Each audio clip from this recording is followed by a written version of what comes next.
Nangyari na ang kinakatakutan, halos maiyak ang aniyang coach sa nangyari kay Lakay. Nilabas ang stretcher dahil isang masamang balita ang nangyari sa ating kababayan. Napaaway pa mga idol sa Renz Abando sa Koreano. Well, Yan ang pag-uusapan natin sa video na ito, kaya kung bago ka pa lang sa aking channel, baka pwede ipakipindot subscribe button pati na notification bell para palagi ka updated sa mga susunod ko video. Salamat po. Kalaban ngayon ng anyang Red Boosters ang kupunan ni Alex Cabagnot. Pangalawang game pa lang ito ng former PBA player at sa kanyang debut game ay nagtala nga ito ng 13 points, 4 rebounds, 1 assist para sa Goyang Sono Sky Gunners. Parehong off the bench ang dalawa nating kababayan, Renz Abando at Alex Cabagnot. Pinasok, papatapos ang first quarter at nagtala ng 3-pointer sila kay end of opening period, 24-20 lamang ang Red Boosters. Second quarter, tuloy ang solid na laro ni Renz Abando dahil lang naman kay Lakay lumobo sa double figures ang lamang ng aniyang. Aggressive si Kabayan. 많이 떨어지네요. 잘 올라가요. 니다 안 들어갔고 골밑에 렌자반도 마비. 네. 렌자반도 베이스라인 돌파. 골밑 득점 성공. 와우. Last 5 minutes kung saan maganda ang pinapakitang performance ni Abando sa pag-contest niya sa Koreano. Natawagan ng foul sila kaya dito napaaway mga idol ang Pinoy. Nagkahawian ng kamay at nakipagsagutan. Inawat na ng babaeng referee, ayaw pa rin paawat ni Kabayan. 반대편 돌려주고 김진유 석점 파울입니다. 네, 아마도 근데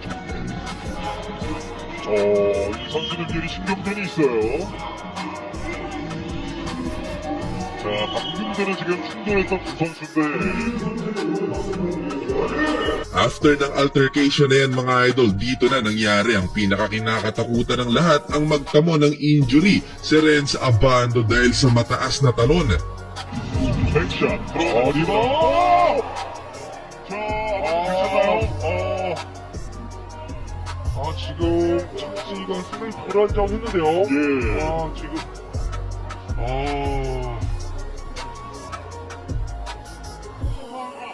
Natahimik buong arena sa nangyari kay Kabayan. Pwedeng magresulta sa malalang injury. Wag naman sana mga idol, kahit yung coach niya ay hindi kayang tingnan si Kabayan at napayuko na lang dahil sa nangyari. Nilabas ang stretcher pero kinaya pa namang tumayo ni Renz Abando at kinausap ng medical staff. After nito hindi na pinasok ulit si Renz at sana nakaiwas sa anumang brain damage si Lakay.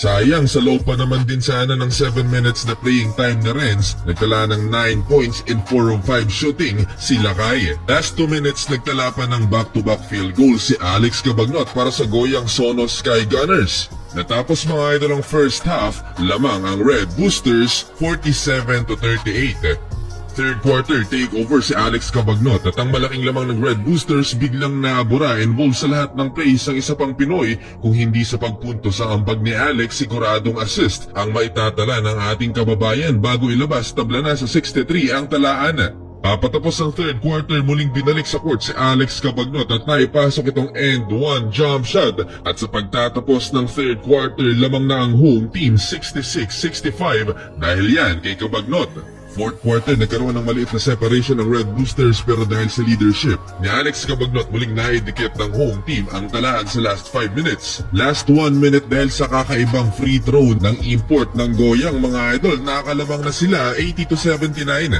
Eto pa, clutch, dunk, and one sa huli, nakuha pa ng Goyang Sky Gunners ang panalo. Huwag mo kalimutan mag-like, subscribe sa aking channel.